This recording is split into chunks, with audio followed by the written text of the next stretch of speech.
Hello everyone, welcome to Trickton. Trickton ന്റെ English syllabus analysis വീഡിയോയിലേക്ക് എല്ലാവർക്കും സ്നേഹം നിറഞ്ഞ സ്വാഗതം.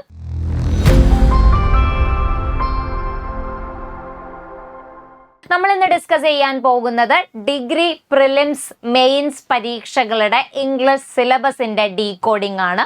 മുൻവർഷ ചോദ്യ പേപ്പറുകളിൽ എങ്ങനെയാണ് ഇംഗ്ലീഷിന്റെ മാർക്ക് ഡിസ്ട്രിബ്യൂഷൻ വന്നിരിക്കുന്നത്, ഓരോ ഏരിയയിൽ നിന്നും എത്രത്തോളം ചോദ്യങ്ങളാണ് ചോദിച്ചിരിക്കുന്നത്, ഈ പാറ്റേണിന്റെ വെളിച്ചത്തിൽ എങ്ങനെയാണ് ഇനി വരാൻ പോകുന്ന എക്സാംസിനെ നമ്മൾ നേരിടേണ്ടത്, അതുപോലെ തന്നെ ഏതൊക്കെ ഏരിയയിലാണ് നമ്മൾ കൂടുതൽ ഊന്നൽ നൽകേണ്ടത്, ഇങ്ങനെയുള്ള കാര്യങ്ങളാണ് നമ്മൾ ഇന്നത്തെ ഈ വീഡിയോയിൽ ഡിസ്കസ് ചെയ്യുന്നത്. നമുക്കറിയാം, ഡിഗ്രി പ്രിലിംസിന്റെ അല്ലെങ്കിൽ മെയിൻസിന്റെ ക്വസ്റ്റ്യൻ പേപ്പർ എടുത്ത് നോക്കുകയാണെങ്കിൽ ഇംഗ്ലീഷിന്റെ പ്രാതിനിധ്യം എന്ന് പറയുന്നത് ഒട്ടും ചെറുതല്ല എന്നുള്ളത്. പ്രിലിംസ് പരീക്ഷ എടുത്തു നോക്കിയാൽ 20 ചോദ്യങ്ങൾ ഇംഗ്ലീഷിന്റെ ഭാഗത്ത് നിന്നാണ് വരുന്നത്. റാങ്ക് നിർണ്ണയിക്കുന്നതിൽ നിർണായക പങ്ക് വഹിക്കുന്ന വിഷയമാണ് ഇംഗ്ലീഷ്. എളുപ്പത്തിൽ നമുക്ക് പഠിച്ച് എളുപ്പത്തിൽ സ്കോർ ചെയ്യാൻ പറ്റുന്ന ഒരു ഏരിയ കൂടെയാണ്. കാരണം കുറഞ്ഞ സമയം മാത്രം മതി എക്സാമിന്, നമുക്ക് കുറഞ്ഞ സമയം ചിലവഴിച്ചുകൊണ്ട് ഈസി ആയിട്ട് മാർക്കിന് കൂട്ടാൻ പറ്റുന്ന ഒരു ഏരിയ കൂടെയാണ്. കാരണം സ്റ്റേറ്റ്മെന്റ് റീസണിങ്ങിന്റെ അതിപ്രസരം ഒരു പരിധിയിൽ കൂടുതൽ ഇംഗ്ലീഷിലേക്ക് വരുന്നില്ല, പ്രോബ്ലംസ് സോൾവ് ചെയ്യേണ്ടി വരുന്നില്ല. അതുകൊണ്ട് തന്നെ കോൺസെപ്റ്റ് അറിയുമെന്നാണെങ്കിൽ എളുപ്പത്തിൽ സമയവും അതുപോലെ തന്നെ നമ്മുടെ അധ്വാനവും രണ്ടും എക്സാം ഹാളിൽ ലാഭിക്കാൻ പറ്റുന്ന ഒരു ഏരിയ കൂടെയാണ് ഇംഗ്ലീഷ് എന്നുള്ളത്. അപ്പൊ നോക്കൂ, നിങ്ങൾ പ്രിലിംസിന്റെ ക്വസ്റ്റ്യൻ പേപ്പർ അനലൈസ് ചെയ്യുകയാണെങ്കിൽ 20 ചോദ്യങ്ങൾ വരുന്നു. ഇനിയിപ്പോ കഴിഞ്ഞ മെയിൻസിന്റെ ക്വസ്റ്റ്യൻ പേപ്പേഴ്സ് അനലൈസ് ചെയ്യുന്ന സമയത്ത് ഏകദേശം 13ഓളം ചോദ്യങ്ങൾ ഇംഗ്ലീഷിന്റെ ഭാഗത്ത് നിന്ന് വരുന്നുണ്ട്. അപ്പൊ ഇങ്ങനെയൊക്കെ ആണെങ്കിൽ പോലും പലപ്പോഴും നമ്മൾ ഇംഗ്ലീഷിനെ ഒരു ബാലികേറാമലയായിട്ടാണ് കാണാറുള്ളത് പലരും. അപ്പൊ ഇംഗ്ലീഷിനെ നമ്മൾ ഭയക്കേണ്ടതില്ല. സിസ്റ്റമാറ്റിക് ആയിട്ട് ലോജിക്കലി നമ്മൾ പഠിക്കുകയാണെങ്കിൽ ഈസി ആയിട്ട് ഇംഗ്ലീഷിൽ നിന്ന് മുഴുവൻ മാർക്കും നമുക്ക് നേടിയെടുക്കാവുന്നതാണ്. അപ്പൊ നമുക്ക് നമ്മുടെ സിലബസിലേക്ക് ഒന്ന് നോക്കിയാലോ. നോക്കൂ, ഏതൊക്കെയാണ് നമ്മുടെ സിലബസ് എന്നുള്ളത്. സിലബസിൽ നമുക്ക് 2 പാർട്ടായിട്ടാണ് ഇംഗ്ലീഷിന്റെ സിലബസ് വരുന്നത്. ആദ്യത്തെ പാർട്ടിൽ ഇംഗ്ലീഷ് ഗ്രാമർ എന്നുള്ള ഭാഗവും, രണ്ടാമത്തെ പാർട്ടിലേക്ക് വരുന്ന സമയത്ത് വൊക്കാബുലറി എന്നുള്ളൊരു ഭാഗവുമാണ് നമുക്ക് വരുന്നത്. അപ്പൊ ഈ പറയുന്ന ഇംഗ്ലീഷ് ഗ്രാമറിൽ എന്തൊക്കെ കാര്യങ്ങളാണ് ഡിസ്കസ് ചെയ്യാനുള്ളത്? Types of sentence, parts of speech, subject verb agreement, adjective adverb, comparison of adjective, adverbs and possession of adverbs, articles, use of primary and modal auxiliary verbs, tag question, infinitive and gerund, tenses in conditional sentences, preposition, use of correlatives, direct and indirect speech, active, passive and correction of sentences. ഇത്രയേ ഉള്ളൂ ഇംഗ്ലീഷിന്റെ syllabus എന്ന് പറയുന്നത്. 20 മാർക്കിനെ ഈ പറയുന്ന ഗ്രാമറിലും വൊക്കാബുലറിയിലുമായിട്ട് നമ്മൾ വിന്യസിച്ചിരിക്കുകയാണ്. എങ്ങനെയാണ് ഇതിന്റെ ആദ്യത്തെ പാർട്ട് നമുക്ക് നോക്കാം. ആദ്യത്തെ ഭാഗം എന്ന് പറയുന്നത് types of sentence and interchange of sentence എന്നുള്ളതാണ്. എനിക്ക് തോന്നുന്നു ഇംഗ്ലീഷ് ഗ്രാമറിലെ ഒരു പരിധി വരെ ഏറ്റവും എളുപ്പമുള്ള ഒരു ഏരിയ കൂടിയാണ് ടൈപ്സ് ഓഫ് സെന്റൻസ് അല്ലെങ്കിൽ ഈ ഇന്റർചേഞ്ച് ഓഫ് സെന്റൻസ് എന്ന് പറയുന്നത്. നമുക്കറിയാം, സെന്റൻസിനെ പർപ്പസ് അനുസരിച്ചും സ്ട്രക്ചർ അനുസരിച്ചും രണ്ടായിട്ട് തിരിച്ചിട്ടുണ്ട്. അപ്പൊ ടൈപ്സ് ഓഫ് സെന്റൻസിൽ നിന്ന് അല്ലെങ്കിൽ ഈ ഒരു ഏരിയയിൽ നിന്ന് സാധാരണഗതിയിൽ എക്സാംസിന് ചോദിച്ചുകൊണ്ടിരിക്കുന്നത് രണ്ട് തരത്തിലുള്ള ചോദ്യങ്ങളാണ്. ആദ്യത്തെ ടൈപ്പ് ഓഫ് ക്വസ്റ്റ്യൻ എന്ന് പറയുന്നത് ഏത് ടൈപ്പ് ഓഫ് സെന്റൻസ് ആണ് എന്നുള്ളത് ഐഡന്റിഫൈ ചെയ്യുക എന്നുള്ളതാണ്. രണ്ടാമത്തെ ടൈപ്പ് ഓഫ് ക്വസ്റ്റ്യൻ എന്ന് പറയുന്നത് ഒരു പെർട്ടിക്കുലർ ടൈപ്പിൽ നിന്ന് മറ്റൊരു ടൈപ്പിലേക്ക് നമ്മുടെ സെന്റൻസിനെ കൺവേർട്ട് ചെയ്യുക, ചേഞ്ച് ചെയ്യുക എന്നുള്ള രീതിയിൽ ഈ 2 തരത്തിലാണ് ഈ ഏരിയയിൽ നിന്ന് ചോദ്യങ്ങൾ വരുന്നത്. ഐഡന്റിഫൈ ചെയ്യാനാണെങ്കിൽ എന്തൊരു എളുപ്പമാണ് ഈ ഭാഗത്ത് നിന്നുള്ള ചോദ്യങ്ങൾ. കാരണം നമുക്ക് ആകെ കുറച്ച് ടൈപ്സ് ഓഫ് സെന്റൻസസേ വരുന്നുള്ളൂ. അതെങ്ങനെയാണ് എന്നുള്ളതിന്റെ സ്ട്രക്ചർ നോക്കിയിട്ടും അതുപോലെ തന്നെ പർപ്പസ് നോക്കിയിട്ടും നമുക്ക് ഈസി ആയിട്ട് ഐഡന്റിഫൈ ചെയ്യാൻ പറ്റും. അതുപോലെ തന്നെ ഇന്റർചേഞ്ചും ബുദ്ധിമുട്ടില്ലാത്തൊരു ഏരിയ ആണ്. അപ്പൊ ഈസി ആയിട്ട് ഇംഗ്ലീഷ് ഗ്രാമറിൽ നിന്ന് മാർക്ക് മാർക്ക് നേടിയെടുക്കാൻ പറ്റുന്ന ഒരു ഏരിയയാണ് ഈ ടൈപ്സ് ഓഫ് സെന്റൻസ് എന്ന് പറയുന്നത്. Previous year question papers analyse ചെയ്യുന്ന സമയത്ത് ഏകദേശം 16 ക്വസ്റ്റ്യൻ പേപ്പറുകളിൽ നിന്ന് നോക്കുകയാണെങ്കിൽ ഏകദേശം 5-6 ചോദ്യങ്ങൾ ഈ പറയുന്ന ടൈപ്സ് ഓഫ് സെന്റൻസ് എന്ന് പറയുന്ന ഭാഗത്ത് നിന്ന് വന്നിട്ടുണ്ട് എന്നുള്ളതാണ്. അപ്പം ഇതൊരു ഇമ്പോർട്ടന്റ് ഏരിയ ആണ്. ടൈപ്സ് ഓഫ് സെന്റൻസ് നമുക്ക് സ്കിപ്പ് ചെയ്യാൻ പറ്റാത്ത ഒരു ഏരിയ കൂടെയാണ്.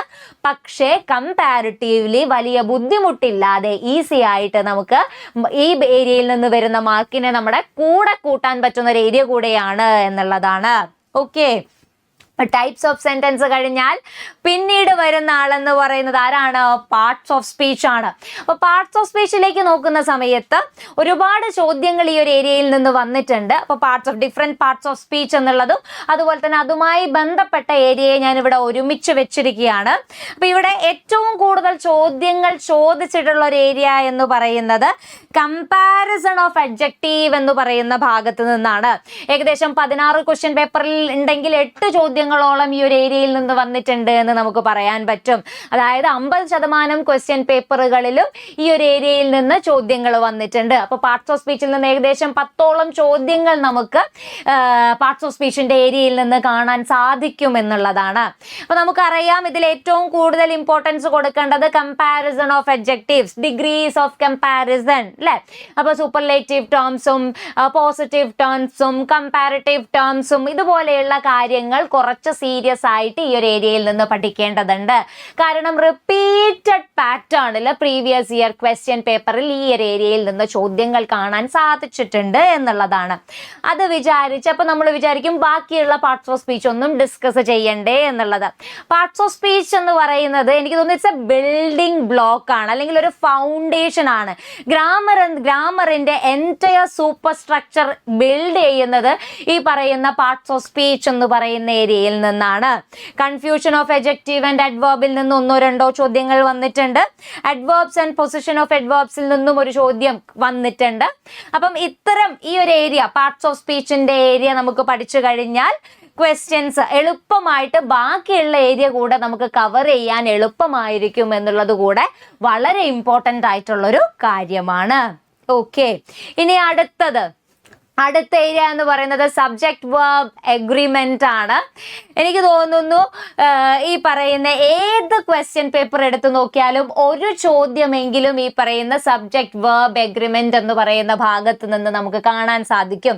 ഡിഗ്രി ലെവൽ എക്സാംസിന് മാത്രമല്ല, LDC എടുത്തു നോക്കിയാലും LPUP എടുത്തു നോക്കിയാലും ഇംഗ്ലീഷ് ഉള്ള ഏത് എക്സാംസ് എടുത്തു നോക്കിയാലും ഒട്ടുമിക്ക എല്ലാ ക്വസ്റ്റ്യൻ പേപ്പറിലും സബ്ജക്റ്റ് വെർബ് എഗ്രിമെന്റിന്റെ ഭാഗത്ത് നിന്നും ടോപ്പിക് ക്വസ്റ്റ്യൻസ് വരാറുണ്ട്. So this is actually A hot topic. നമ്മൾ നിർബന്ധമായും കവർ ചെയ്തിരിക്കേണ്ട ഒരു ഏരിയ ആണ് സബ്ജക്റ്റ് വെർബ് എഗ്രിമെന്റ് എന്ന് പറയുന്നത്. ഇവിടെ ഡിഗ്രി ലെവൽ എക്സാംസിലേക്ക് വരുന്ന സമയത്ത് നമ്മൾ ശ്രദ്ധിക്കേണ്ട മറ്റൊരു പ്രധാനപ്പെട്ട കാര്യം, സബ്ജക്റ്റ് വെർബ് എഗ്രിമെന്റ് അത്ര ഏറ്റവും എളുപ്പമായിട്ടുള്ള രീതിയിലുള്ള ടൈപ്പ് ഓഫ് ക്വസ്റ്റ്യൻസ് വരാറില്ല എന്നുള്ളതാണ്. കുറച്ച് ട്രിക്കി ആക്കിക്കൊണ്ട് നമ്മൾ കൃത്യമായിട്ട് റൂൾസ് ഒക്കെ പഠിച്ചിട്ടുണ്ടോ എന്നുള്ളതൊന്ന് ചെക്ക് ചെയ്യുന്ന രീതിയിലുള്ള ചോദ്യങ്ങളാണ് ഈ ഒരു ഏരിയയിൽ നിന്ന് കാണാൻ സാധിക്കുക. കാരണം എന്താണെന്ന് വെച്ചാൽ ഇപ്പം subject verb agreement, subject singular ആണെങ്കിൽ വെർബ് പ്ലൂറൽ ആയിരിക്കും. ഈ ഒരു സാധനം എല്ലാവർക്കും അറിയുന്നതായിരിക്കാം. പക്ഷേ അതിൻ്റെ കൂടെയുള്ള എക്സെപ്ഷണൽ കേസുകൾ നമുക്കറിയാം. ഇംഗ്ലീഷ് ഗ്രാമർ ആണ്, എവിടെ നോക്കിയാലും 4 വശത്തേക്ക് നോക്കിയാലും എക്സെപ്ഷണൽ കേസസ് എല്ലാത്തിൻ്റെ കൂടെയും നമുക്ക് കാണാൻ പറ്റും. അപ്പോൾ ഈ പറയുന്ന എക്സെപ്ഷണൽ കേസസും അതുപോലെ തന്നെ ട്രിക്കി ആയിട്ടുള്ള ചോദ്യങ്ങളും ഉൾക്കൊള്ളിച്ചുകൊണ്ടാണ് സബ്ജക്റ്റ് വെർബ് എഗ്രിമെന്റിൽ നിന്ന് പലപ്പോഴും ചോദ്യങ്ങൾ ചോദിക്കാറുള്ളത്. പക്ഷെ കൃത്യമായി കോൺസെപ്റ്റ് പഠിക്കുകയാണെങ്കിൽ ഈസി ആയിട്ട് ക്രാക്ക് ചെയ്യാൻ പറ്റുന്ന ഒരു ഏരിയ കൂടെയാണ് നമ്മുടെ സബ്ജക്റ്റ് വെർബ് എഗ്രിമെന്റ് എന്ന് പറയുന്നത്.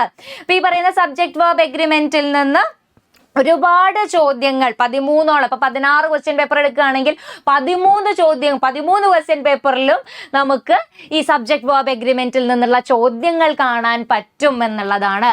ഇപ്പൊ റീസെന്റ് ആയിട്ട് കഴിഞ്ഞ ഡിഗ്രി പ്രിലിംസ് എക്സാമുകളിലും ഈ ഭാഗത്ത് നിന്ന് ചോദ്യങ്ങൾ വന്നിട്ടുണ്ട്. അപ്പൊ നോക്കൂ, ഈ തന്നിരിക്കുന്ന ചോദ്യം ഒന്ന് നോക്കൂ നിങ്ങൾ. We are happy that our chief minister with the members of his cabinet dash to be present at the function. അപ്പം ഇങ്ങനെ ഒരു ചോദ്യം തരുന്ന സമയത്ത് ഇവിടെ നോക്കൂ, ഈ ചോദ്യത്തിന്റെ പ്രത്യേകത എന്താണ്? രണ്ടാളുകൾ വരുന്നുണ്ട് അല്ലെ, ചീഫ് മിനിസ്റ്ററും വരുന്നു, മെമ്പേഴ്സ് ഓഫ് എസ് ക്യാബിനറ്റും വരുന്നു. അപ്പൊ നമ്മൾ വിചാരിക്കും, നമ്മൾ ഓൾറെഡി സബ്ജക്ട് വെർബ് എഗ്രിമെന്റ് പഠിച്ചിട്ടുണ്ടാവും, സബ്ജക്ട് സിംഗുലർ ആണെങ്കിൽ വെർബ് സിംഗുലർ ആയിരിക്കും എന്നുള്ളത്. പക്ഷെ ഇവിടെ രണ്ടുപേര് വരുന്നുണ്ട്, അതിന്റെ നടുവിലൊരു ുണ്ട് അല്ലെ. അപ്പൊ നമ്മൾ എങ്ങനെ വേർബിനെ എഗ്രി ചെയ്യിപ്പിക്കണം, അല്ലെങ്കിൽ ഏത് വേർബ് ആയിരിക്കും വരിക എന്നുള്ളത്. അപ്പൊ ഇവിടെ ഏതാണ് ഉത്തരം വരുന്നത്? ഇസ് ആണ് ഉത്തരം വരുന്നത് അല്ലെ. വിത്ത് ഉപയോഗിച്ചിട്ട് കണക്ട് ചെയ്യുന്ന സമയത്ത് ഇവിടെ ഇസ് ആണ് ഇവിടെ ഉത്തരം വരുന്നത്. പക്ഷെ ഇങ്ങനെ അല്ലാത്ത കേസുകളുമുണ്ട്. അപ്പൊ ഇങ്ങനെ അല്ലാത്ത കേസുകൾ എങ്ങനെയാണ് എന്നുള്ളത് നമ്മൾ എപ്പോൾ പഠിക്കും? സബ്ജക്ട് വേർബ് എഗ്രിമെന്റിലെ എലോങ് വിത്ത് വരുന്ന സമയത്ത്, അല്ലെങ്കിൽ നീദർ ഈദർ വരുന്ന സമയത്ത്, ഇങ്ങനെ ഓരോരോ ചോദ്യം വരുന്ന സമയത്ത് എങ്ങനെയാണ് ഇതിൽ വ്യത്യാസം വരുത്തേണ്ടത്, ഏത് രീതിയിലാണ് വേർബ്സിൽ വ്യത്യാസം വരിക എന്നുള്ളത് കൃത്യമായി പഠിച്ചു കഴിഞ്ഞാൽ നമുക്ക് എളുപ്പത്തിൽ ഈ ഏരിയയിൽ നിന്നുള്ള മാർക്ക് സ്കോർ ചെയ്യാൻ സാധിക്കും എന്നുള്ളതാണ്. ഓക്കെ, അപ്പൊ ഇങ്ങനെയുള്ള ട്രിക്കി ആയിട്ടുള്ള ക്വസ്റ്റ്യൻ സബ്ജക്ട് വേർബ് എഗ്രിമെന്റിന്റെ ഏരിയയിൽ നിന്ന് നമ്മൾ കാണാറുണ്ട്. പക്ഷെ ഏറ്റവും പ്രധാനപ്പെട്ട ഏരിയകളിൽ ഒന്നാണ് കോൺകോർഡ് അല്ലെങ്കിൽ സബ്ജക്ട് വേർബ് എഗ്രിമെന്റ് എന്ന് പറയുന്നത്. ഓക്കെ, എക്സെപ്ഷണൽ കേസ് കൊണ്ടും ട്രിക്കി റൂൾസ് കൊണ്ടും നിറഞ്ഞു കിടക്കുന്ന ഒരു ഏരിയ കൂടെയാണിത്. അപ്പൊ ഇത് പഠിച്ചു കഴിഞ്ഞാൽ 1 മാർക്ക് നമുക്ക് എക്സ്പെക്ട് ചെയ്യാം. 1 മാർക്കിന്റെ ചോദ്യം എല്ലാ പരീക്ഷകളിലും നമുക്ക് പ്രീവിയസ് ഇയർ ക്വസ്റ്റ്യൻ പാറ്റേൺ പ്രകാരം നമുക്ക് എക്സ്പെക്ട് ചെയ്യാൻ സാധിക്കും എന്നുള്ളതാണ്. ഓക്കെ ആണോ? അടുത്ത ടോപ്പിക്, അടുത്ത കോൺസെപ്റ്റ് നോക്കൂ. ഇനി ഇംഗ്ലീഷ് ഗ്രാമറിലെ വളരെ പ്രധാനപ്പെട്ട ഒരു ഏരിയ ആണ് ആർട്ടിക്കിൾസ് അല്ലെ. ആർട്ടിക്കിൾസ്, ഡെഫിനിറ്റ് ആർട്ടിക്കിളും അതുപോലെ തന്നെ ഇൻഡെഫിനിറ്റ് ആർട്ടിക്കിളും. അപ്പൊ ആർട്ടിക്കിളിന്റെ ഭാഗത്ത് നിന്ന് എങ്ങനെയാണ് ചോദ്യങ്ങൾ വരാറുള്ളത്? ഇപ്പം ഏകദേശം പകുതി ചോദ്യ പേപ്പറുകളിലും 6-7 ക്വസ്റ്റ്യൻസ് ഈ ആർട്ടിക്കിൾ എന്ന് പറയുന്ന ഭാഗത്ത് നിന്ന് പ്രീവിയസ് ഇയർ ക്വസ്റ്റ്യൻ പേപ്പേഴ്സ് മൊത്തം അനലൈസ് ചെയ്യുന്ന സമയത്ത് വരുന്നുണ്ട്. അപ്പം ആവറേജ് ഒരു പകുതി ക്വസ്റ്റ്യൻ പേപ്പറിലും ആർട്ടിക്കിളിൽ നിന്ന് ചോദ്യങ്ങൾ വന്നിട്ടുണ്ട് എന്നുള്ളതാണ് അതിന്റെ അർത്ഥം അല്ലെ. മറ്റൊരു പ്രധാനപ്പെട്ട കാര്യം, ആർട്ടിക്കിളിൽ നിന്ന് എങ്ങനെയാണ് ചോദ്യങ്ങൾ വരാറുള്ളത്? അതായത് ഡെഫിനിറ്റ് ആർട്ടിക്കിൾ, ഇൻഡെഫിനിറ്റ് ആർട്ടിക്കിൾ, പിന്നെ ഒന്ന് നമുക്ക് വരുന്നത് ഒമിഷൻ ഓഫ് ആർട്ടിക്കിൾ എന്നുള്ളതാണ്. അതായത് ആർട്ടിക്കിൾ ഇല്ലാത്ത സ്ഥലത്ത് ആർട്ടിക്കിൾ ഉണ്ടോ എന്ന് ചോദിച്ചിട്ടുള്ള ചോദ്യം PSC ഇടും. അപ്പൊ ഈ ഒരു ഏരിയ ഒമിഷൻ ഓഫ് ആർട്ടിക്കിൾസ് കുറച്ച് ട്രിക്കി ആയിട്ട് വരുന്ന ഒരു ഏരിയ ആണ്.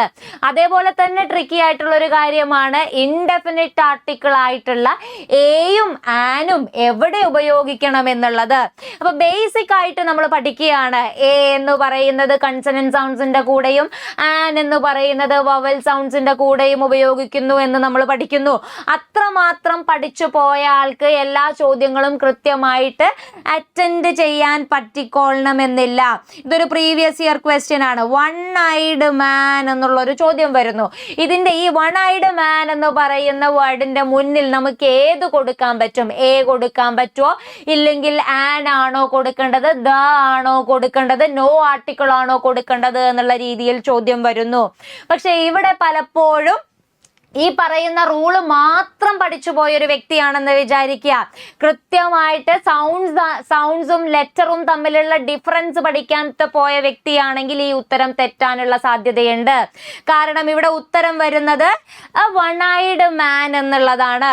പക്ഷെ നമ്മൾ എന്ത് പഠിച്ചിട്ടുണ്ടാവും? AIOU എന്ന് പറയുന്ന വവൽ സൗണ്ട് വരുന്ന സമയത്ത് ആൻ കൊടുക്കണമെന്ന് നമ്മൾ പഠിച്ചിട്ടുണ്ടാവും. പക്ഷേ അവിടെ സൗണ്ട് ആണെന്നുള്ളതും ലെറ്റർ അല്ല നോക്കേണ്ടത്, വവൽ സൗണ്ട് ആണോ അല്ലയോ എന്നുള്ളത് നോക്കണം എന്നുള്ള കാര്യം നമ്മൾ പലപ്പോഴും കൃത്യമായിട്ട് പഠിച്ചിട്ടില്ലെങ്കിൽ മറക്കാൻ സാധ്യതയുണ്ട്. അപ്പൊ ഇവിടെ one-eyed man എന്ന് ഉത്തരം വരുന്നു. ഇനിയിപ്പം വേറെ ഏതെങ്കിലും, ഓക്കെ, SI ഓഫ് പോലീസ് എന്ന് പറയുന്ന ഇതൊരു പ്രീവിയസ് ഇയർ ക്വസ്റ്റ്യൻ ആണ്. SI ഓഫ് പോലീസ് എന്നുള്ള ഒരു ക്വസ്റ്റ്യൻ വരികയാണെന്ന് വിചാരിക്കുക. എ വരുമോ ആൻ വരുമോ എന്ന് ചോദിച്ചു കഴിഞ്ഞാൽ എന്ത് കൊടുക്കണം? നമ്മൾ ആൻ കൊടുക്കണം.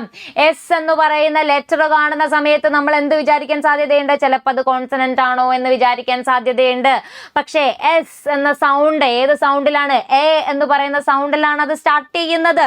അതുകൊണ്ട് തന്നെ SI ഓഫ് പോലീസ് എന്ന് വരുന്നു. എവിടെയൊക്കെ ആർട്ടിക്കിൾ കൊടുക്കാൻ പാടില്ല?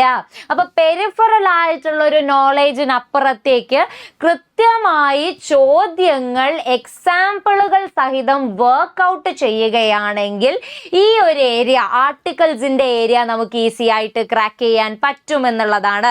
പിന്നെ പലപ്പോഴും എന്നോട് കുട്ടികൾ പറയുന്ന ഒരു കാര്യമുണ്ട്, ഈ ആർട്ടിക്കിൾസും പ്രപ്പോസിഷനും ഒക്കെ വരുന്ന സമയത്ത് പണ്ട് സ്കൂളിൽ ചെയ്ത പരിപാടി മെല്ലെ ഒന്ന് അങ്ങോട്ട് ചെയ്ത് നോക്കിയാൽ ചിലപ്പോൾ വർക്ക് ആവാറുണ്ട് എന്നുള്ളത്.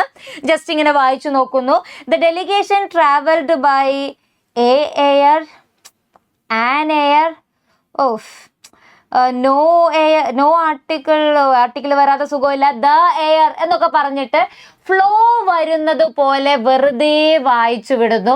എന്നിട്ട് ഏത് വേർഡ് ആഡ് ചെയ്യുമ്പോഴാണ് ഫ്ലോ വരുന്നത് എന്ന് നോക്കിയിട്ട് എന്ത് ചെയ്യാറുണ്ട്, ഉത്തരം ക്ലിക്ക് ചെയ്യുന്ന ആളുകളുണ്ട്. പലരും പറയാറുണ്ട് ടീച്ചർ ഒരു ഫ്ലോക്ക് അനുസരിച്ചിട്ട് അങ്ങോട്ട് എഴുതി എന്നുള്ളത്. പക്ഷേ ആ ഒരു ഫ്ലോക്ക് അനുസരിച്ചിട്ട് എന്തു പറ്റാൻ സാധ്യതയുണ്ട്, നമ്മുടെ കയ്യിലുള്ള മാർക്കും ഒഴുക്കിന്റെ ഒപ്പം ഒഴുകി പോകാനുള്ള സാധ്യതയുണ്ട്. അപ്പൊ വലിയ വലിയ റൂൾസ് ഒന്നും പഠിച്ച് ബുദ്ധിമുട്ടുണ്ടാത്തൊരു ഏരിയ ആണ് ഈ പറയുന്ന ആർട്ടിക്കിൾ എന്ന് പറയുന്നത്. വളരെ കുറച്ച് റൂൾസ്, അതുപോലെ തന്നെ നമുക്ക് ലോജിക്കലി ഈസി ആയിട്ട് അപ്ലൈ ചെയ്യാൻ പറ്റുന്ന കുറച്ച് റൂൾസ് മാത്രമേ ഈ ആർട്ടിക്കിൾ എന്ന് പറയുന്ന ഏരിയയിൽ നമുക്ക് പഠിക്കാനുള്ളൂ. പക്ഷെ ഒരുപാട് ചോദ്യങ്ങൾ വന്ന ഒരു ഏരിയ കൂടെയാണ് ആർട്ടിക്കിൾ എന്ന് പറയുന്നത്. ഓക്കെ അല്ലേ? ഇതൊന്ന് എടുത്ത് നോക്കുക. അപ്പൊ ഈ ചോദ്യം നോക്കൂ. The delegation travelled by dash air due to the urgency of the meeting. ഇവിടെ എന്ത് വരുന്നു ഉത്തരം? നോ ആർട്ടിക്കിൾ ആണ് ഇവിടെ ഉത്തരം വരുന്നത്. എയും ആനും ദായും വരുന്നില്ല, മോഡ് ഓഫ് ട്രാവൽ ആണ് അല്ലേ? അപ്പം ഇങ്ങനെയുള്ള ചോദ്യങ്ങൾ, ട്രിക്കി ആയിട്ടുള്ള ചോദ്യങ്ങളും ഈ ഏരിയയിൽ നിന്ന് വരാറുണ്ട്. പക്ഷെ കൃത്യമായി വർക്ക്ഔട്ട് ചെയ്താൽ, കൃത്യമായ കോൺസെപ്ച്വൽ ക്ലാരിറ്റി ഉണ്ടെങ്കിൽ നമുക്ക് എളുപ്പത്തിൽ ഈ ഒരു ഏരിയ ക്രാക്ക് ചെയ്ത് നമ്മുടെ കൂടെ കൂട്ടാൻ സാധിക്കും. ഇനി അടുത്ത ചോദ്യം, ഞാൻ പറയുന്നു ക്വസ്റ്റ്യൻ ടാഗ് എന്ന് പറയുന്നത് ഗോൾഡ് മൈൻ ആണ്, അതായത് സ്വർണ്ണഖനിയാണ്. ഗ്രാമർ നമ്മൾ PSCയുടെ സിലബസിലെ നമുക്ക് പ്രഡിക്റ്റബിൾ ഗോൾഡ് മൈൻ ആണ് ഈ പറയുന്ന ടാഗ് ക്വസ്റ്റ്യൻ എന്ന് പറയുന്നത്. ഒരു എത്ര ക്വസ്റ്റ്യൻസ് ഞാൻ പറയുന്നു, ഒരു 16 എണ്ണത്തിൽ 14 ക്വസ്റ്റ്യൻ പേപ്പറുകളിലും നമുക്ക് ക്വസ്റ്റ്യൻ ടാഗിൽ നിന്ന് ചോദ്യങ്ങൾ കാണാൻ സാധിക്കും. ഡിഗ്രി ലെവൽ എക്സാംസിന് മാത്രമല്ല, ഇംഗ്ലീഷുമായി ബന്ധപ്പെട്ട് വരുന്ന എല്ലാ എക്സാംസിനും നമ്മൾ ഈ പറയുന്ന ക്വസ്റ്റ്യൻ ടാഗിൽ നിന്ന് ചോദ്യങ്ങൾ വരാറുണ്ട് എന്നുള്ളതാണ്. ഞാൻ ഈ പറഞ്ഞതുപോലെ തന്നെ ക്വസ്റ്റ്യൻ ടാഗും നമുക്ക് വളരെ എളുപ്പത്തിൽ ക്വസ്റ്റ്യൻ ടാഗിൽ നിന്നുള്ള ചോദ്യങ്ങളും നമുക്ക് ക്രാക്ക് ചെയ്യാൻ സാധിക്കും എന്നുള്ളതാണ്. വളരെ കുറച്ച് റൂൾസ് മാത്രമേ നമുക്ക് ക്വസ്റ്റ്യൻ ടാഗിൽ പഠിക്കാനുള്ളൂ അല്ലെ? നമ്മൾ പഠിക്കും സെന്റൻസ് പോസിറ്റീവ് ആണെങ്കിൽ ടാഗ് നെഗറ്റീവ് ആയിരിക്കും. ഈ ടാഗിനെ നെഗറ്റീവ് ആക്കാൻ വേണ്ടി ഒരു ഓക്സിലറി വേർബ് ഉപയോഗിച്ചാൽ മതി. അങ്ങനെ ഇതിന്റെ ബേസിക് റൂള് മാത്രം ഒരു വ്യക്തി പഠിച്ചിട്ട് പോവുകയാണെങ്കിൽ ഇത്തരത്തിൽ വരുന്ന ചോദ്യങ്ങളെ അറ്റൻഡ് ചെയ്യാൻ പറ്റുമോ ഇല്ലയോ എന്നുള്ളത് ഒരു ചോദ്യമാണ്. ഇവിടെ നോക്കൂ, he is never late for the class. ഈ സെന്റൻസ് നെഗറ്റീവ് ആണോ പോസിറ്റീവ് ആണോ? ഈ സെന്റൻസ് ഒരു നെഗറ്റീവ് സെന്റൻസ് ആണ്. എന്തുകൊണ്ടാണ് നെഗറ്റീവ് സെന്റൻസ് ആയിരിക്കുന്നത്? ഇവിടെയുള്ള ഈ നെവർ എന്ന് പറയുന്ന വാക്കാണ് ഇതിനെ നെഗറ്റീവ് ആക്കിയിരിക്കുന്നത്. അപ്പൊ നമ്മൾ കൃത്യമായി റൂൾസ് പഠിച്ചിട്ടില്ലെങ്കിൽ നെവർ, സെൽഡം, റെയർലി പോലെയുള്ള വാക്കുകൾ ഉപയോഗിക്കുന്ന സമയത്ത് ക്വസ്റ്റ്യൻ ടാഗിൽ എന്ത് മാറ്റം വരണമെന്ന് നമ്മൾ കൃത്യമായിട്ട് പഠിച്ചിട്ടില്ല എന്നാണെങ്കിൽ നമ്മുടെ കയ്യിൽ നിന്ന് ആ മാർക്ക് പോവാനുള്ള സാധ്യതയും വളരെ കൂടുതലാണ്. പക്ഷെ ഈ വളരെ സിമ്പിൾ ആയിട്ടുള്ള ഈ റൂൾ ഒന്ന് നോക്കി വെക്കുകയാണെങ്കിൽ നമുക്ക് ആ ഒരു മാർക്ക് കണ്ണു അടച്ച് നമുക്ക് കിട്ടുമെന്നുള്ളതാണ് ഈ ഒരു ഏരിയയുടെ ഏറ്റവും വലിയ പ്രത്യേകത. അപ്പൊ ക്വസ്റ്റ്യൻ ടാഗ് എന്ന് പറയുന്നത് എന്താണ്? റെഡ് കളറിൽ വട്ടമിട്ട് വെച്ചോളൂ നിങ്ങൾ. അത്രയും ഇമ്പോർട്ടൻ്റ് ആയിട്ടുള്ള ഒരു ഏരിയ ആണ്, ബുദ്ധിമുട്ടില്ലാത്ത ഏരിയ ആണ്.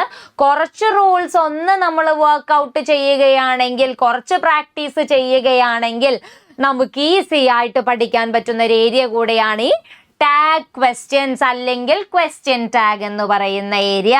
ഓക്കെ അല്ലേ? ഇനിയുള്ളൊരു ചോദ്യമാണ് പ്രപ്പസിഷൻ. പ്രപ്പസിഷൻ എന്ന് പറയുന്ന ഏരിയയിൽ നിന്ന് എന്തൊക്കെ ചോദ്യങ്ങളാണ് വരാറുള്ളത് എന്ന് നോക്കൂ. ഈ ഒരു ചോദ്യം നോക്കൂ. പ്രപ്പസിഷൻ എന്താണ്? പാർട്സ് ഓഫ് സ്പീച്ചിന്റെ കൂടെ നിങ്ങൾ പഠിച്ചൊരു കാര്യമായിരിക്കും അല്ലെ പ്രിപ്പസിഷൻ എന്ന് പറയുന്നത്. പക്ഷെ സെപ്പറേറ്റ് ആയിട്ട് നമ്മുടെ സിലബസിൽ പ്രിപ്പസിഷൻ കൊടുത്തിട്ടുണ്ട്. അപ്പം നമുക്ക് ഏറ്റവും കൂടുതൽ പ്രിപ്പസിഷന്റെ ഭാഗത്ത് നിന്ന് ഏറ്റവും കൂടുതൽ ചോദിച്ചുകൊണ്ടിരിക്കുന്ന ചോദ്യം എന്ന് പറയുന്നത് ഒന്ന് ഫിക്സ്ഡ് പ്രിപ്പസിഷൻ എന്ന് പറയുന്ന ഭാഗത്ത് നിന്നാണ്. അതായത് ചില വേർഡ്സ് എന്ത് ചെയ്യും, മാഗ്നറ്റ് പോലെ എല്ലാ കാലത്തും കിടക്കുന്ന വാക്കുകൾ ഉണ്ടാവും.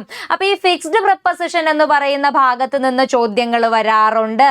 അതായത് ഇവിടെ നോക്കൂ, he is allergic to cats. ഈ പറയുന്ന സെന്റൻസിൽ ഏതാണ് ഇൻകറക്റ്റ് എന്നാണ് ചോദിച്ചിരിക്കുന്നത് അല്ലെ. ഹി ഈസ് അലർജിക് ടു കാറ്റ് എന്ന് പറയുന്നത് എന്താണ്, കറക്റ്റ് ആണ്. ഈ അലർജിക് ടു എന്ന് പറയുന്നത് എന്താണ്, ഒരുമിച്ച് വരുന്നു അല്ലെ. He is fond of playing music അല്ലെ, piano. He is fond of playing piano എന്ന് പറയുമ്പോൾ ഇത് കറക്റ്റ് ആയ സെന്റൻസ് ആണ്. Teacher insisted in completing the assignment. ഇവിടെ എന്തു പറ്റി, teacher insisted on completing assignment എന്നാണ് പറയേണ്ടത്. അപ്പൊ ഇങ്ങനെയുള്ള കാര്യങ്ങൾ, വളരെ ഈസി ആയിട്ടുള്ള കുറച്ച് കാര്യങ്ങൾ പഠിച്ചു കഴിഞ്ഞാൽ പ്രിപ്പസിഷൻ നമുക്ക് ക്രാക്ക് ചെയ്യാൻ പറ്റും. പ്രിപ്പസിഷനിൽ നിന്നും ട്രിക്കി ക്വസ്റ്റ്യൻസ് ചോദിക്കാറുണ്ട്. ഒരു ഏരിയ എന്ന് പറയുന്നത് ഫിക്സ്ഡ് പ്രിപ്പസിഷൻ ആണ് എന്നുണ്ടെങ്കിൽ ഇതിൽ നിന്ന് ചോദിക്കുന്ന മറ്റൊരു ഏരിയ എന്ന് പറയുന്നത് ടൈമും അതുപോലെ തന്നെ ടൈം സ്പാൻ കാണിക്കുന്ന അറ്റ്, ഓൺ, അതുപോലെ തന്നെ ഡ്യൂറിങ്, ഇതേപോലെയുള്ള പ്രിപ്പസിഷന്റെ യൂസേജ് ട്രിക്കി ആയിട്ട് കൊടുക്കാറുണ്ട്. പിന്നെ നമ്മൾ നോ ആർട്ടിക്കിൾ പറഞ്ഞതുപോലെ തന്നെ വരുന്നൊരു സാധനമാണ് നോ പ്രിപ്പസിഷൻ. ചില സ്ഥലങ്ങളിൽ നമ്മൾ എന്ത് ചെയ്യാൻ പാടില്ല, പ്രപ്പസിഷൻസ് കൊടുക്കാൻ പാടില്ല. ആ പ്രപ്പസിഷൻസ് കൊടുക്കാൻ പാടില്ലാത്ത ഏരിയയെ കുറിച്ചും എന്ത് ചെയ്യാണ്, കൃത്യമായിട്ടുള്ള ഒരു അറിവ് നമുക്ക് ഉണ്ടായിരിക്കണം എന്നുള്ളതാണ്. അപ്പൊ ഇത്രയും ഏരിയയിൽ നിന്നാണ് പ്രീവിയസ് ഇയർ ആയിട്ട് പ്രപ്പസിഷനിൽ നിന്ന് ചോദ്യങ്ങൾ വന്നിരിക്കുന്നത്.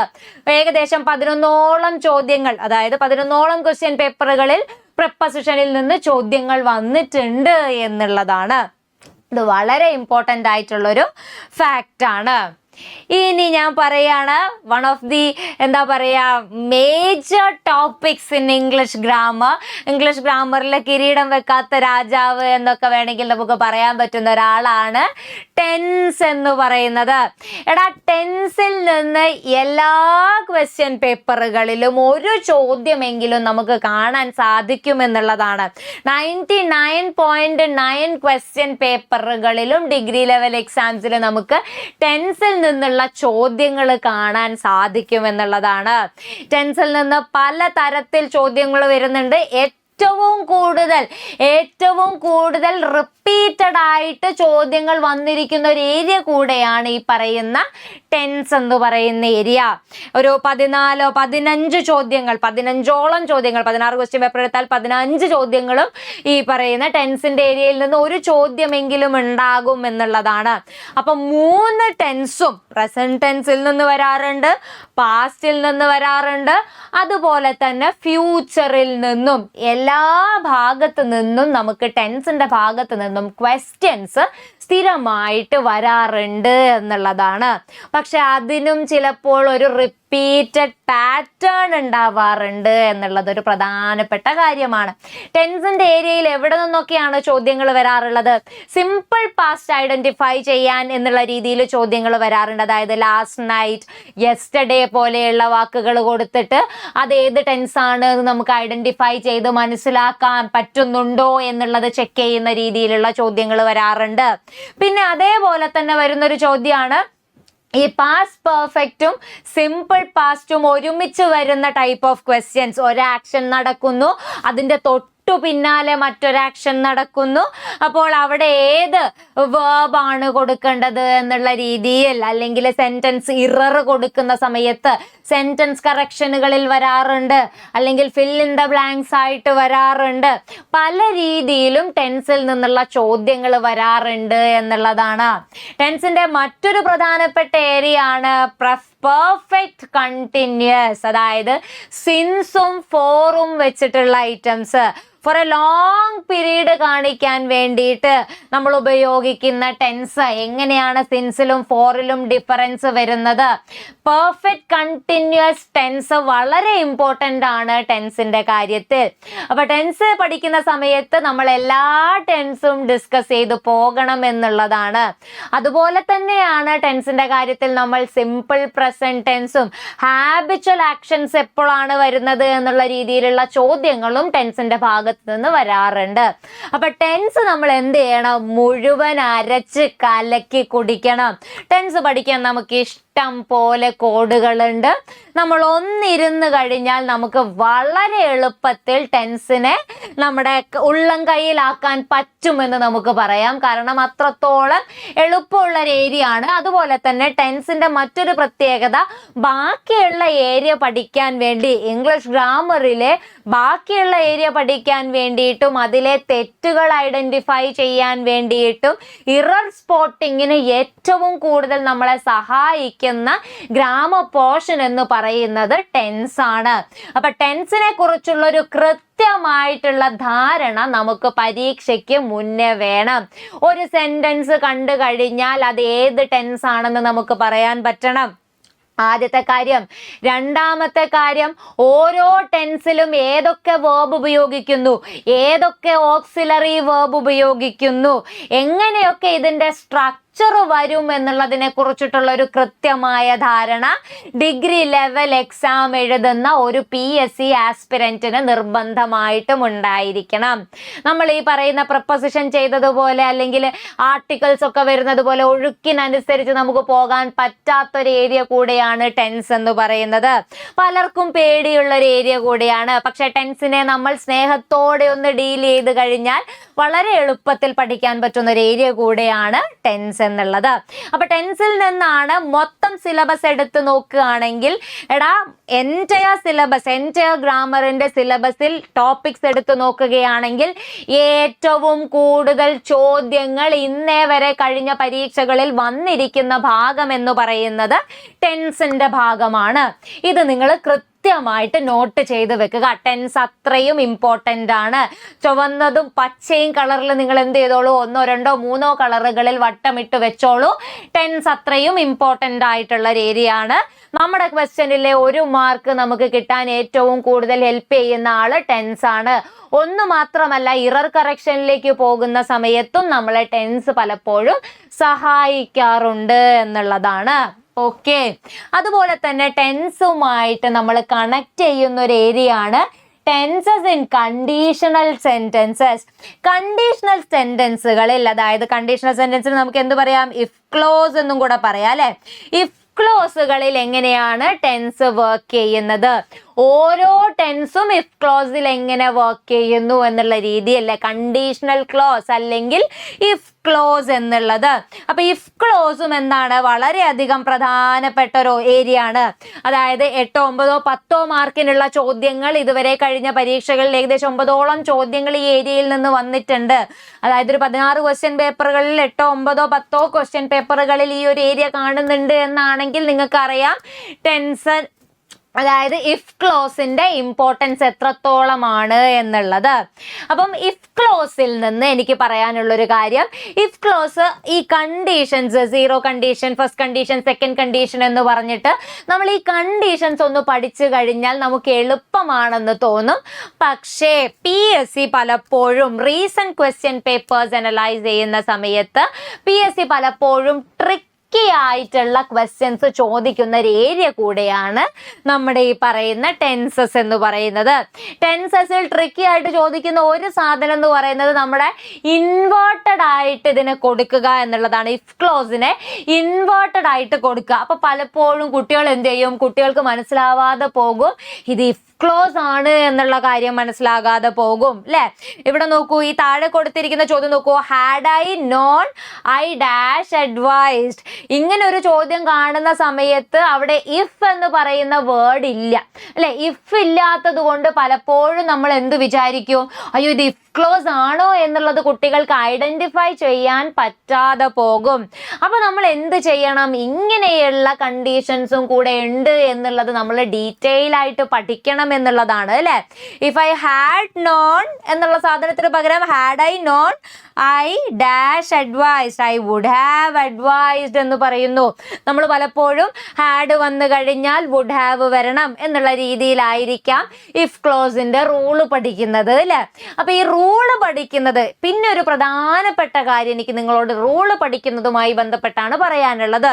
ഗ്രാമർ റൂൾസ് അതേപോലെ കാണാപ്പാഠം പഠിക്കുന്നു, എന്നിട്ട് എവിടെ വന്നു കഴിഞ്ഞാലും അതിനെ നേരെ പോയങ്ങ് അപ്ലൈ ചെയ്യുക എന്നുള്ളൊരു അങ്ങനെ ഒരു സ്വപ്നം നിങ്ങൾക്ക് ഉണ്ടാവാൻ പാടില്ല എന്നുള്ളതാണ്.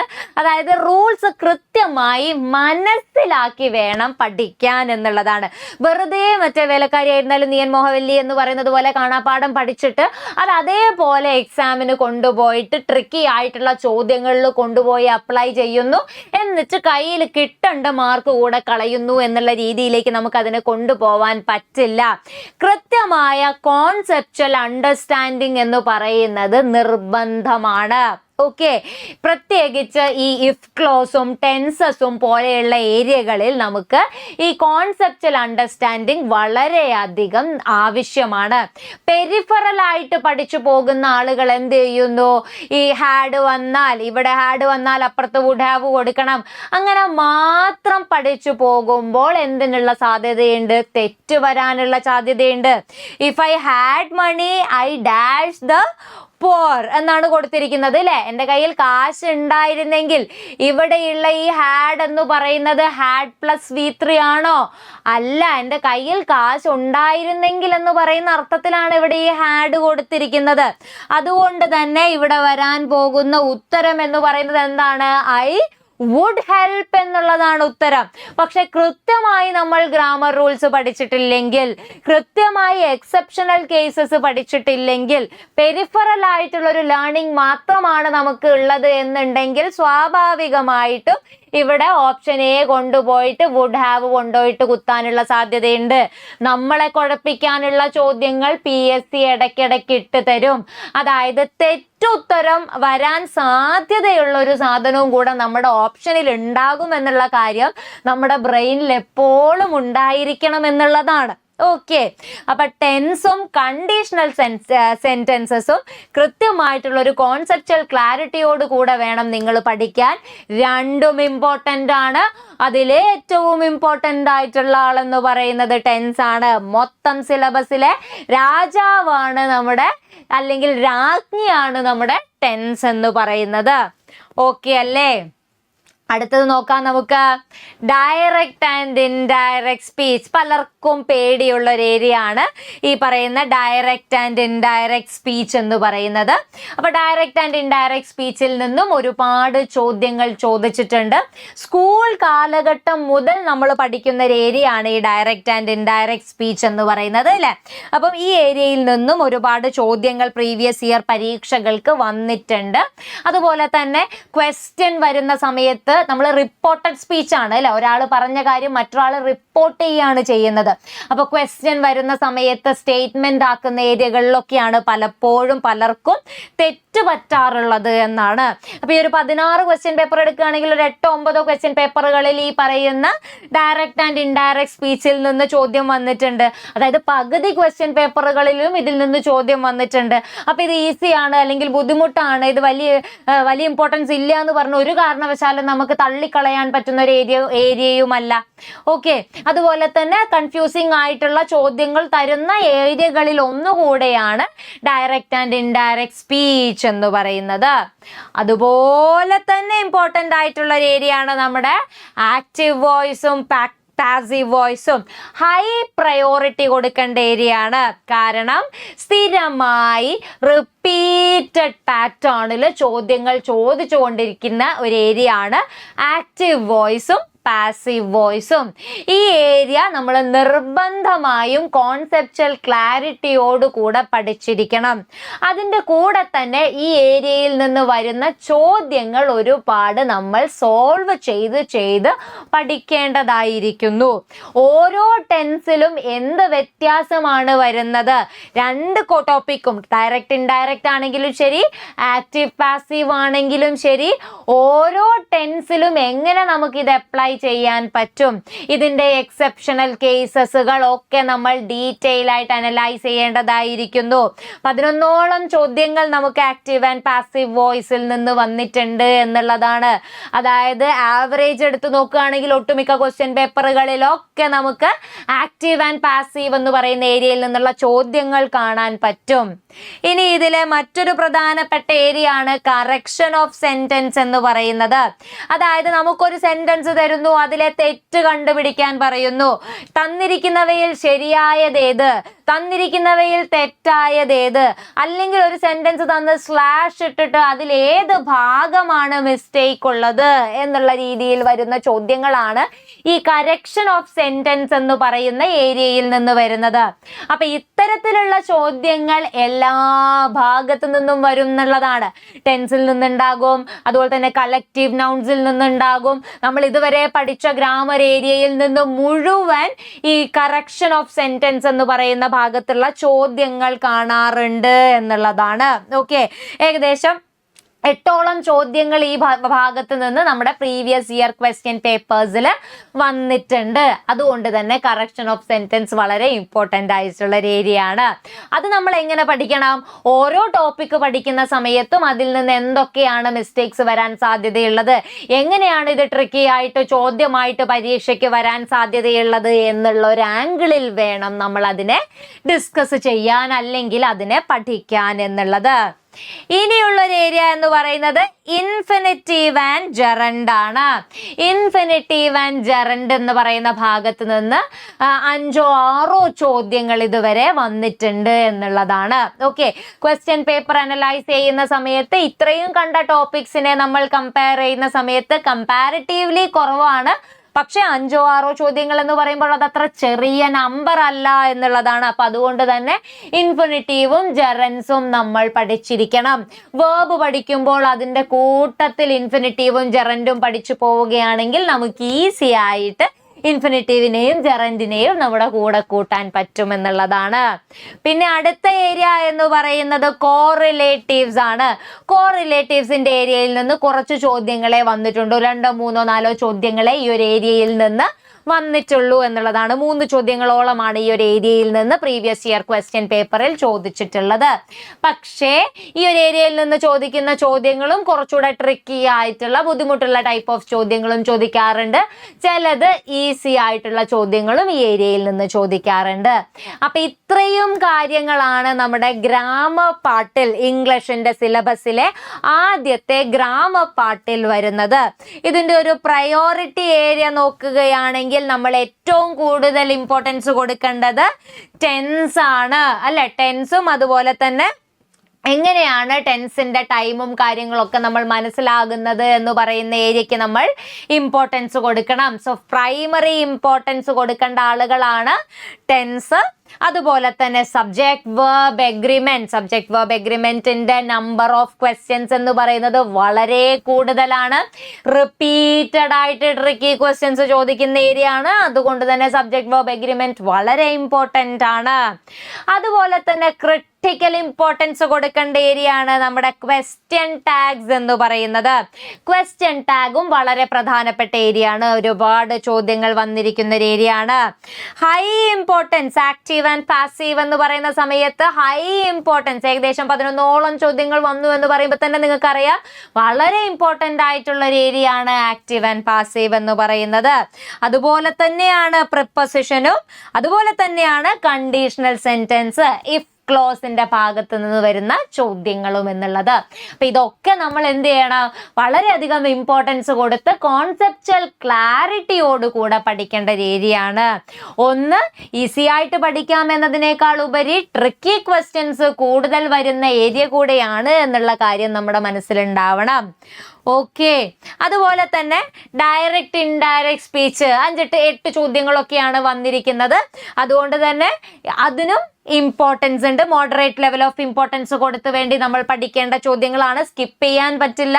ഇതൊന്നും നമുക്ക് സ്കിപ്പ് ചെയ്യാൻ പറ്റാത്ത ഏരിയ ആണ്. അതുപോലെ തന്നെയാണ് correction of sentence. Correction of സെന്റൻസിൽ നിന്നും ഒരുപാട് ചോദ്യങ്ങൾ വന്നിരിക്കുന്നു. കമ്പാരിസൺ ഓഫ് എഡ്ജക്റ്റീവ്സ് 8ഓളം ചോദ്യങ്ങൾ വന്ന ഏരിയ ആണ് കമ്പാരിസൺ ഓഫ് എഡ്ജക്റ്റീവ്സ് എന്ന് പറയുന്നത്. അതും വളരെയധികം പ്രധാനപ്പെട്ട ഒരു ഏരിയ ആണ്. ആർട്ടിക്കിൾസും ഇമ്പോർട്ടൻ്റ് ആയിട്ടുള്ള ഒരു ഏരിയ ആണ്. ഇൻഫിനിറ്റീവ് ആൻഡ് ജെറൻസ് 5-6 ചോദ്യങ്ങളാണ് ഈ ഏരിയയിൽ നിന്ന് വന്നിരിക്കുന്നത്. ടൈപ്സ് ഓഫ് സെന്റൻസിൽ നിന്നും ഇതേപോലെ ചോദ്യങ്ങൾ വന്നിട്ടുണ്ട്. അപ്പൊ ഈ ഏരിയ ഒക്കെ നമ്മൾ എന്താണ് നിർബന്ധമായും പഠിക്കേണ്ട ഏരിയ ആണ് ഇവിടെ കൊടുത്തിരിക്കുന്നത്. ഈ പറഞ്ഞിരിക്കുന്ന ഏരിയ മുഴുവൻ നമ്മൾ കോൺസെപ്റ്റൽ ക്ലാരിറ്റിയോടുകൂടെ പഠിക്കണം എന്നുള്ളത് വളരെയധികം നിർബന്ധമാണ്. ഓക്കെ, ഇനി നമുക്ക് ഗ്രാമറിന്റെ രണ്ടാമത്തെ പാർട്ടിലേക്ക് പോകാം. വൊക്കാബുലറി. വൊക്കാബുലറി പാർട്ടിൽ നിന്ന് ഏതൊക്കെ ചോദ്യങ്ങളാണ് എങ്ങനെയൊക്കെയാണ് വരുന്നത് എന്നുള്ളത് നമുക്ക് ഡിസ്കസ് ചെയ്യാം. Singular, plural, change of gender, collective noun. ഈ 3 സാധനങ്ങളും ഇംഗ്ലീഷ് ഗ്രാമറിനെ സംബന്ധിച്ചിടത്തോളം, വൊക്കാബുലറി പാർട്ടിനെ സംബന്ധിച്ചിടത്തോളം വളരെയധികം ഇമ്പോർട്ടൻ്റ് ആയിട്ടുള്ള ഒരു ഏരിയ ആണ്. എങ്ങനെയാണ് ചോദ്യങ്ങൾ വരാറുള്ളത്? പണ്ട് PSC കൊടുക്കുന്നത് പോലെ, അല്ലെങ്കിൽ പണ്ടത്തെ പരിപാടി ഉണ്ടല്ലോ, എസും ES ഒക്കെ ആഡ് ചെയ്തിട്ട് പ്ലൂരൽ ആക്കുന്ന പരിപാടി, അതൊക്കെ വിട്ടു. ഓക്കെ, കുറച്ചുകൂടെ ട്രിക്കി ആയിട്ടുള്ള ചോദ്യങ്ങളാണ് ചോദിക്കാറുള്ളത്. ലാറ്റിൻ വേർഡ്സും അല്ലെങ്കിൽ നമ്മൾ സ്ഥിരമായിട്ട് തെറ്റിച്ചുപയോഗിക്കുന്ന ഡേറ്റ പോലെയുള്ള വാക്കുകൾ അല്ലേ, ഡേറ്റ, ഡേറ്റം ആണ്, ഡേറ്റാസ് എന്ന് പറയില്ല എന്നൊക്കെ ഇല്ലേ, അങ്ങനെയുള്ള വാക്കുകളാണ് ഇപ്പൊ PSC കൊടുത്തുകൊണ്ടിരിക്കുന്നത്. അപ്പൊ അത്തരത്തിലുള്ള ട്രിക്കി വാക്കുകളുടെ സിംഗുലർ, പ്ലൂരൽ അനാലിസിസ് കൂടെ നമ്മൾ നിർബന്ധമായും ചെയ്തിരിക്കണം എന്നുള്ളതാണ്. ഓക്കെ, അപ്പം ഇപ്പൊ പുതിയ ക്വസ്റ്റ്യൻസ്, അതായത് data, phenomena, stimulus, commander in chief, ഇതൊക്കെയാണ് കണ്ടിന്യൂസ് ആയിട്ട് റീസെന്റ് ആയിട്ട് നമ്മുടെ ക്വസ്റ്റ്യൻ പേപ്പറുകളിൽ തിളങ്ങിക്കൊണ്ടിരിക്കുന്ന ആളുകൾ എന്ന് പറയുന്നത്. അപ്പൊ ഇതേപോലത്തെ സിമിലർ, സിംഗുലർ, പ്ലൂരൽ ഐറ്റംസ് നമ്മൾ നമ്മുടെ സിലബസിലേക്കും നമ്മുടെ പഠനത്തിനായി നമ്മൾ ഉപയോഗിക്കുന്ന നമ്മുടെ പുസ്തകങ്ങളിലേക്കും ഇത് ആഡ് ചെയ്യേണ്ടതായിരിക്കുന്നു എന്നുള്ളതാണ്. ഇതൊക്കെ നിങ്ങൾ നിർബന്ധമായും പഠിച്ചു വെക്കണം. ഇനി ചേഞ്ച് ഓഫ് ജെൻഡർ എന്ന് പറയുന്ന സമയത്ത് മെയിൽ ഫീമെയിൽ വേർഷൻ ആണ് അല്ലെ. ഈ ഒരു ഏരിയയിൽ നിന്ന് ഒരുപാട് ചോദ്യങ്ങൾ കണ്ടിന്യൂസ് ആയിട്ട് വരാറുണ്ട്. മൊത്തത്തിൽ നോക്കുകയാണെങ്കിൽ ഏകദേശം ഒരു 12ഓളം ചോദ്യങ്ങൾ ഈ ഒരു ടൈറ്റിൽ നിന്ന് വന്നിട്ടുണ്ട് എന്നുള്ളതാണ്. ഏത്? Singular, plural, change of gender എന്ന് പറയുന്ന ഫസ്റ്റ് ടൈറ്റിലിൽ നിന്ന്, ഫസ്റ്റ് ഭാഗത്ത് നിന്ന് വന്നിട്ടുണ്ട് എന്നുള്ളതാണ്. ഈ 83ാമത്തെ ചോദ്യം നോക്കൂ, ഏതൊക്കെ രീതിയിൽ വരുന്നു എന്നുള്ളതാണ്. അതായത് ഡയറക്റ്റ് ആയിട്ട് ചോദിക്കാറുണ്ട്. ചില ചോദ്യങ്ങളിൽ ഡയറക്റ്റ് ആയിട്ട് നമ്മൾ 2 കോളൻ ഇട്ടിട്ട് ചോദിക്കാറില്ലേ, അതേപോലെ ചോദിക്കാറുണ്ട്. ടൈഗർ, ടൈഗ്രസ് എന്ന് പറഞ്ഞിട്ട് പിന്നെ അടുത്ത ആനിമലിന്റെ പേര് കൊടുക്കുന്നു, എന്താണ് എന്ന് കൊടുക്കുന്നു, ആ രീതിയിൽ ചോദിക്കാറുണ്ട്. What is the masculine form of എന്ന് പറഞ്ഞിട്ട് ചോദിക്കാറുണ്ട്. പിന്നെ ഈ തന്നിരിക്കുന്നത് പോലെ സെന്റൻസ് കൊന്നിട്ട് തന്നിരിക്കുന്ന സെന്റൻസിൽ ഏതാണ് തെറ്റ് എന്നുള്ള രീതിയിലും ജെൻഡർ റിലേറ്റഡ് ചോദ്യങ്ങൾ വരാറുണ്ട്. ഈ ചോദ്യം നോക്കൂ, ഇതിൽ ഏതാണ്? Identify the sentence with correct usage of masculine and feminine gender. തന്നിരിക്കുന്നതിൽ ഏതാണ് ശരിയായിട്ടുള്ളത് എന്നാണ് ചോദിച്ചിരിക്കുന്നത് അല്ലെ. The tigress is known for his stripes. അപ്പൊ അതെന്താണ്? തെറ്റാണ്, ടൈഗർ ആണ് അല്ലെ ഹിസ് വരുന്ന സമയത്ത്. The vixen is known for his cunning tricks. Again തെറ്റാണ്, ഫോക്സ് അല്ലെ. The stallion is recognised for his strength. Yes, right ആണ്, മെയിൽ ഫോം ആണ്. The lion is known for her hunting skill. Lion ആണോ? അല്ല, കാരണം female form ആണ് ചോദിച്ചിരിക്കുന്നത്, her ആണ് പറഞ്ഞിരിക്കുന്നത് അല്ലേ.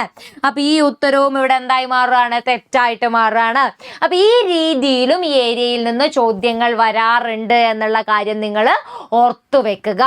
ഓക്കെ, ഇനി ഇതേപോലെ തന്നെ കളക്റ്റീവ് നൗണിന്റെ ഏരിയയിൽ നിന്നുള്ള ചോദ്യങ്ങളും വരാറുണ്ട്. PSCയുടെ ഫേവറേറ്റ് ചോദ്യങ്ങളിൽ ഒന്നാണ് പ്രൈഡ് ഓഫ് ലയൺസ് എന്ന് പറയുന്നത്.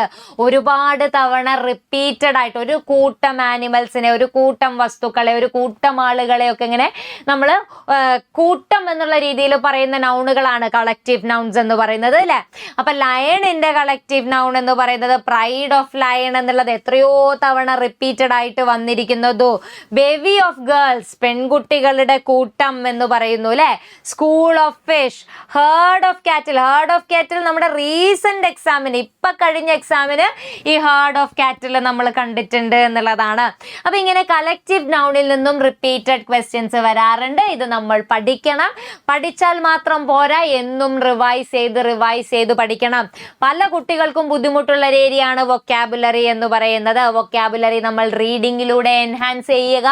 രണ്ടാമത്തെ കാര്യം, പഠിച്ച വൊക്കാബുലറി എന്നും റിവൈസ് ചെയ്ത് സ്വന്തം വൊക്കാബുലറി എൻഹാൻസ് ചെയ്യുക എന്നുള്ളത് കൂടെയാണ്. ഓക്കെ, ഇനി വൊക്കാബുലറിയിൽ നമുക്ക് ഡിസ്കസ് ചെയ്യാനുള്ളത് രണ്ടാമത്തത് word formation from other words and use of prefix and suffix. പ്രിഫിക്സും സഫിക്സും നമ്മൾ എങ്ങനെ ഉപയോഗിക്കുന്നു എന്നുള്ളതാണ്. ഈ റീസെന്റ് ആയിട്ടുള്ള ഡിസോർഗനൈസ്, മിസ്മാനേജ്മെന്റ് പോലെയുള്ള വാക്കുകൾ വരുന്നു. ഏത് പ്രിഫിക്സ് ചേർക്കുമ്പോഴാണ് ഓപ്പോസിറ്റ് ആയിട്ട് മാറുന്നത് എന്നുള്ള രീതിയിലൊക്കെയുള്ള ചോദ്യങ്ങൾ ഈ ഒരു ഏരിയയിൽ നിന്ന് വരാറുണ്ട്. അപ്പൊ ഇതും നമ്മൾ പഠിക്കേണ്ടതുണ്ട്. ഇനി കോമ്പൗണ്ട് വേർഡ്സിന്റെ ഭാഗത്ത് നിന്ന് 2-3 ചോദ്യങ്ങളാണ് വന്നിരിക്കുന്നത്. എന്താണ് കോമ്പൗണ്ട് വേർഡ്സ് എന്ന് പറയുമ്പോൾ ഒന്നിൽ കൂടുതലോ വാക്കുകൾ കൂടിച്ചേർന്നുണ്ടാകുന്ന വാക്കുകളെയാണ് നമ്മൾ കോമ്പൗണ്ട് വേർഡ്സ് എന്ന് പറയുന്നത്. അപ്പൊ ഈ കോമ്പൗണ്ട് വേർഡ്സിന്റെ ഭാഗത്ത് നിന്ന് കുറച്ച് ചോദ്യങ്ങളെ ഇതുവരെ ചോദിച്ചിട്ടുള്ളൂ. എന്നിരുന്നാലും നമ്മളിത് പഠിച്ചു വെക്കണം. നൗൺസ് പഠിക്കുന്ന സമയത്ത് പഠിക്കുന്നത് കുറച്ചുകൂടെ എളുപ്പമായിട്ട് നമുക്ക് പഠിക്കാം. അപ്പൊ കോമ്പൗണ്ട് വേർഡ്സും നമ്മൾ കുറച്ച് നോക്കി വെക്കേണ്ടതായിട്ടുണ്ട്. അതിന്റെ 2-3 ടൈപ്സ് ഉണ്ടല്ലോ അല്ലെ. ഹൈഫനേറ്റഡ് കോമ്പൗണ്ട് വേർഡ്സും അതുപോലെ തന്നെ ബാക്കിയുള്ള എല്ലാ ടൈപ്സും നമ്മൾ ഡിസ്കസ് ചെയ്ത് പഠിക്കേണ്ടതായിരിക്കുന്നു. എങ്ങാനും ചോദിച്ചു കഴിഞ്ഞാൽ ഈസി ആയിട്ട് നമുക്ക് മാർക്ക് വാങ്ങാൻ പറ്റുന്ന ഒരു ഏരിയ ആയതുകൊണ്ട് അത് നമ്മൾ പഠിച്ചു വെക്കേണ്ടതായിരിക്കുന്നു. പിന്നെയുള്ള മേജർ ആളെന്ന് പറയുന്നത് സിനണിമും ആന്റണിമുമാണ്. സിനണിമും ആന്റണിമും വളരെയധികം ഇമ്പോർട്ടൻ്റ് ആയിട്ടുള്ള ഒരു ഏരിയ ആണ്. കാരണം എല്ലാ ചോദ്യ പേപ്പറിലും സിനണിം, ഒന്നുകിൽ സിനണിം അല്ലെങ്കിൽ ആന്റണിം, അല്ലെങ്കിൽ ചില ചോദ്യ പേപ്പറുകളിൽ രണ്ടും കൂടെ അധിക ചോദ്യ പേപ്പറുകളിലും കാണാറുണ്ട്. സിനണിമും ആന്റണിമും. സിനണിം എന്ന് പറയുമ്പോൾ പര്യായ പദങ്ങൾ, ആന്റണിം എന്ന് പറയുമ്പോൾ വിപരീത പദങ്ങൾ.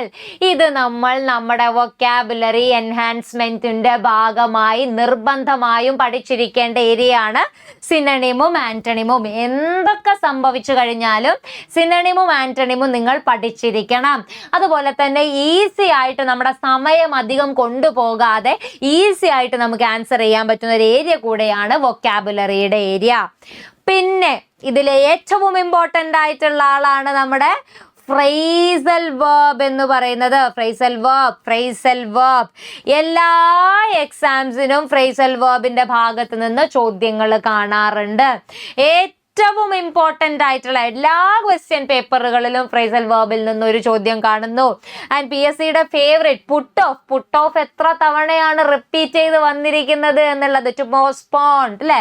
പുട്ട് ഓഫ് എന്ന് പറയുന്ന വാക്ക്, ഹാങ് വെച്ചിട്ടുള്ളത്, ബ്രേക്ക് വെച്ചിട്ടുള്ളത്, അങ്ങനെയുള്ള ചില വേർഡ്സ്, ചില റൂട്ട് വേർഡ് വെച്ചിട്ടുള്ള ഫ്രേസൽ വേർബ്സ് റിപ്പീറ്റഡ് ആയിട്ട് PSC പാറ്റേണിൽ കാണാൻ പറ്റും. അതുകൊണ്ട് തന്നെ ഫ്രേസൽ വേർബ്സ് പഠിക്കുക എന്നുള്ളത് വളരെ ഇമ്പോർട്ടൻ്റ് ആണ്. ഫ്രേസൽ വേർബ് നമ്മൾ എങ്ങനെ പഠിക്കും? വേർഡ് എടുക്കുന്നു, ഫ്രേസൽ വേർബ്സ് എങ്ങനെയാണ് ഫോം ചെയ്യുന്നത്, ഓരോ ഫ്രേസൽ വേർബ് പഠിക്കുന്നു, മീനിങ് പഠിക്കുന്നു. നിങ്ങൾ നിങ്ങളുടേതായിട്ടുള്ള രീതിയിൽ അതിനെ സെന്റൻസിൽ അപ്ലൈ കൂടെ ചെയ്ത് കഴിഞ്ഞാൽ കാലാകാലങ്ങളിൽ നിങ്ങൾക്ക് ഓർമ്മയുണ്ടാകും. അതേ സാധനം നിങ്ങൾ എന്ത് ചെയ്യുന്നു? റിവൈസും കൂടെ ചെയ്തിട്ട് പഠിക്കുന്നു. ഫ്രേസൽ വേർബ് മോസ്റ്റ് ഇമ്പോർട്ടൻറ്റ് ടോപ്പിക്കിലൊന്നാണ് ഈ പറയുന്ന ഫ്രേസൽ വേർബ് എന്ന് പറയുന്നത്. ഇനി റീസെന്റ് ക്വസ്റ്റ്യൻ പേപ്പേഴ്സ് അനലൈസ് ചെയ്യുന്ന സമയത്ത് സ്ഥിരമായിട്ട് കാണുന്ന ഏരിയ ആണ് ഫോറിൻ വേർഡ്സ് ആൻഡ് ഫ്രേസസ്. ഏകദേശം 9ഓളം ക്വസ്റ്റ്യൻ പേപ്പറിൽ ഫോറിൻ വേർഡ്സ് ആൻഡ് ഫ്രേസസ് എന്ന് പറയുന്ന ഭാഗത്ത് നിന്നുള്ള ചോദ്യങ്ങൾ നമ്മൾ കണ്ടിട്ടുണ്ട്. അപ്പൊ ഈ foreign words and phrases legal terms പലപ്പോഴും കാണാൻ സാധിക്കാം. അപ്പൊ ഇങ്ങനെയുള്ള ടേംസും നമ്മൾ പഠിച്ചു വെക്കണം. കഴിഞ്ഞ ഡിഗ്രി പ്രിലിംസിന്റെ എക്സാംസിൽ റിപ്പീറ്റഡ് ആയിട്ട് ഡിഫാക്റ്റോ അങ്ങനെ ഒരുപാട് വേർഡുകൾ നമ്മൾ കണ്ടിട്ടുണ്ട്. അപ്പൊ ഫോറിൻ വേർഡ്സ് പഠിക്കുക, അതിന്റെ മീനിങ് പഠിക്കുക, എങ്ങനെ അത് സെന്റൻസിൽ അപ്ലൈ ചെയ്യപ്പെടുന്നു എന്നുള്ളത് കൂടെ പഠിക്കുക. ഇത്രയും കാര്യങ്ങൾ നോക്കി വെക്കുക. ഇനി അടുത്ത ഇമ്പോർട്ടന്റ് ആയിട്ടുള്ള ഒരാളാണ് വൺ വേർഡ് സബ്സ്റ്റിറ്റ്യൂഷൻ എന്ന് പറയുന്നത്. അതായത് സ്റ്റഡികളെ കുറിച്ച് അല്ലെ, ഒറ്റ വാക്ക്, ഒരു study of A particular thing, ophthalmology, scientific terms പലതും ഈ വൺ വേർഡ് സബ്സ്റ്റിറ്റ്യൂഷൻ എന്ന് പറയുന്ന ഏരിയയിൽ നിന്ന് വരാറുണ്ട്. ഏകദേശം 13ഓളം ചോദ്യങ്ങൾ വന്നിട്ടുണ്ട്. അപ്പോൾ one word substitution, scientific study of something, അല്ലെങ്കിൽ എന്തിനേയും കുറിച്ചിട്ടുള്ള ഫോബിയ അല്ലെ, അപ്പം ഇങ്ങനെയുള്ള ഒരു നെക്രോഫോബിയ, അത് ഇത് എന്നൊക്കെ പറഞ്ഞ് കുറെ ഫോബിയകളും സാധനങ്ങളും ഉണ്ട്. അപ്പൊ അങ്ങനെയുള്ള വൺ വേർഡ് സബ്സ്റ്റിറ്റ്യൂഷൻ വളരെയധികം ഇമ്പോർട്ടന്റ് ആണ്. റിപ്പീറ്റഡ് ആയിട്ട് എക്സാംസിന് നമ്മൾ കണ്ടുവരുന്ന ഒരു ഏരിയ കൂടെയാണ് വൺ വേർഡ് സബ്സ്റ്റിറ്റ്യൂഷൻ എന്ന് പറയുന്നത്. അതുകൂടെ ഒന്ന് നോക്കി വെക്കുക. ഓക്കെ, ഇനി അടുത്ത ഏരിയ എന്ന് പറയുന്നത് വേർഡ്സ് ഓഫൺ കൺഫ്യൂസ്ഡ്. അതായത് ചില ഹോമോണിംസും ഹോമോഫോൺസും അല്ലെങ്കിൽ ഹോമോഗ്രാഫ്സ് ഒക്കെ തന്നിട്ട് നമ്മളോട് എന്ത് പറയും, എന്താണ് ഇതിന്റെ മീനിങ് എന്നുള്ള ചോദിക്കുന്ന ഏരിയ. അപ്പൊ ഇവിടെ നിന്ന് വേർഡ്സ് ഓഫൺ കൺഫ്യൂസ്ഡ് എന്ന് പറയുന്ന ഭാഗത്ത് നിന്നും ഒരുപാട് ചോദ്യങ്ങൾ വന്നിട്ടുണ്ട്. For example adopt, adapt, adapt. അതായത് നമ്മൾ കാണുമ്പോൾ വിചാരിക്കും ചെറിയ വ്യത്യാസമല്ലേ ഉള്ളൂ എന്നുള്ളത്, പക്ഷെ മീനിങ്ങിൽ വലിയ വ്യത്യാസം വരുന്ന വാക്കുകളാണ് ഇതൊക്കെ. ഇങ്ങനെയുള്ള വാക്കുകൾ, കൺഫ്യൂസിങ് ആയിട്ടുള്ള വേർഡ്സ് എക്സാംസിന് വരാറുണ്ട്. അപ്പൊ ഇതും ഇമ്പോർട്ടന്റ് ആയിട്ടുള്ള ഏരിയ ആണ്. ഇതും നമ്മൾ പഠിച്ചു വെക്കേണ്ടതായിരിക്കുന്നു. ഇനി മക്കളെ, വളരെയധികം പ്രധാനപ്പെട്ട ഒരു ഏരിയ ആണ് സ്പെൽ ടെസ്റ്റ് എന്ന് പറയുന്നത്. നിങ്ങൾ വിചാരിക്കുന്നുണ്ടാവും ടീച്ചറെ ഇതിൽ ഏതായി ഇമ്പോർട്ടൻ്റ് അല്ലാത്തത് എന്നുള്ളത്. അതേതാത് ഞാൻ പറഞ്ഞു തരാം. എടാ, ഇതിൽ വളരെയധികം ഇമ്പോർട്ടൻ്റ് ആയിട്ടുള്ള ഒരു ഏരിയ ആണ് സ്പെല്ലിംഗ് ടെസ്റ്റ് എന്ന് പറയുന്നത്. ഓൺട്രപ്രനർ പോലെയുള്ള വാക്കുകൾ, ബൊക്കെ അല്ലെങ്കിൽ ലെഫ്റ്റനന്റ്, ഇങ്ങനെയുള്ള വാക്കുകൾ തന്നിട്ട് നമ്മളോട് എന്ത് ചെയ്യും, ഇതിൽ ഒരേപോലെ ഉണ്ടാവും, എല്ലാ ഓപ്ഷൻസും ഒരേപോലെ ഉണ്ടാവും. കൃത്യമായിട്ട് പഠിച്ചിട്ടില്ലെങ്കിൽ നമുക്ക് എന്ത് തോന്നും, ചിലപ്പോൾ എല്ലാം ശരിയാണെന്ന് തോന്നും, അല്ലെങ്കിൽ നമുക്ക് എന്ത് തോന്നും, എല്ലാം തെറ്റാണ്, പടച്ചോനെ ഇത് മൊത്തം തെറ്റാണല്ലോ, അല്ലെങ്കിൽ പടച്ചോനെ ഇത് മൊത്തം ശരിയാണല്ലോ എന്ന് തോന്നാനുള്ള സാധ്യതയുണ്ട്. അപ്പൊ അങ്ങനെയുള്ള വേർഡ്സ്, അതായത് കൺഫ്യൂസിങ് ആയിട്ടുള്ള അല്ലെങ്കിൽ സ്പെല്ലിങ് കുറച്ചധികം ശ്രദ്ധിക്കേണ്ട വാക്കുകൾ നമ്മൾ നമ്മുടെ വൊക്കാബുലറിയുടെ ലിസ്റ്റിലേക്ക് ആഡ് ചെയ്യേണ്ടതുണ്ട്. എവിടെയുള്ള വൊക്കാബുലറി? നമ്മുടെ ബ്രെയിനിലുള്ള വൊക്കാബുലറിയുടെ ലിസ്റ്റിലേക്ക് നമ്മൾ അത് ആഡ് ചെയ്യേണ്ടതുണ്ട് എന്നുള്ളൊരു കാര്യം കൂടെ നിങ്ങൾ കൃത്യമായിട്ട് ഓർത്തു വെക്കുക. സ്പെല്ലിംഗ് ടെസ്റ്റ് 13ഓളം ചോദ്യങ്ങൾ ഈ ഒരു ഏരിയയിൽ നിന്ന് കണ്ടിട്ടുണ്ട്. ഇനി ഇഡിയംസ് ആൻഡ് ദെയർ മീനിങ്. എടാ, ഇഡിയമും അത്രത്തോളം ഇമ്പോർട്ടൻ്റ് ആയിട്ടുള്ള ഏരിയ ആണ്.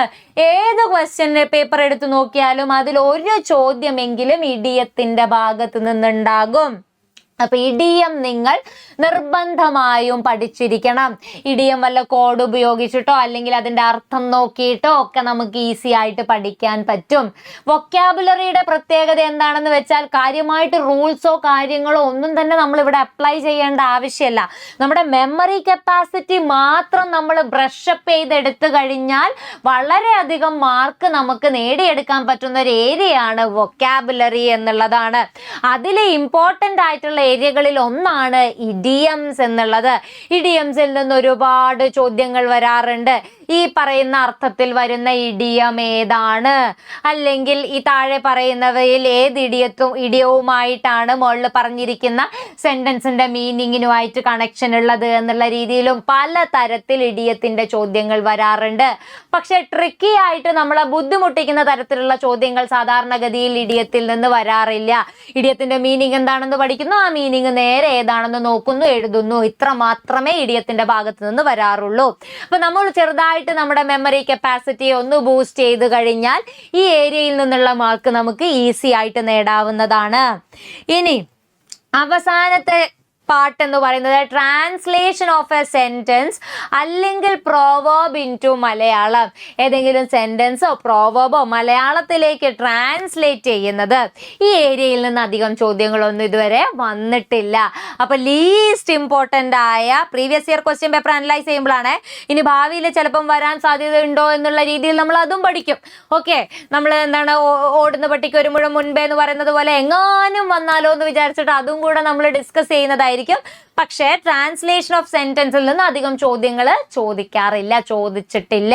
അത് വിചാരിച്ച് നമ്മൾ അത് ഒഴിവാക്കേണ്ട, കുറച്ച് ലീസ്റ്റ് ഇമ്പോർട്ടൻസ് കൊടുത്താൽ മതി എന്നുള്ളതാണ്. ഇതൊക്കെയാണ് നമ്മുടെ ഇംഗ്ലീഷിന്റെ വൊക്കാബുലറിയുടെ ഏരിയയിൽ നിന്ന് വരുന്ന ഇമ്പോർട്ടൻ്റ് ആയിട്ടുള്ള കാര്യങ്ങൾ. ഇനി നിങ്ങൾ ശ്രദ്ധിക്കേണ്ട വേറൊരു കാര്യം, അബ്രിവേഷൻസ് കൂടെ നിങ്ങൾ എന്ത് ചെയ്യണം, നോക്കി വെക്കണം എന്നുള്ളതാണ്. കഴിഞ്ഞ എക്സാമിന് GNP, GDP, ലേസറിന്റെ ഒക്കെ ഫുൾ ഫോം ചോദിച്ചത് ഓർമ്മയില്ലേ? അപ്പൊ അബ്രിവേഷൻസ് കൂടെ നിങ്ങൾ നോക്കി വെക്കണം എന്നുള്ളതാണ്.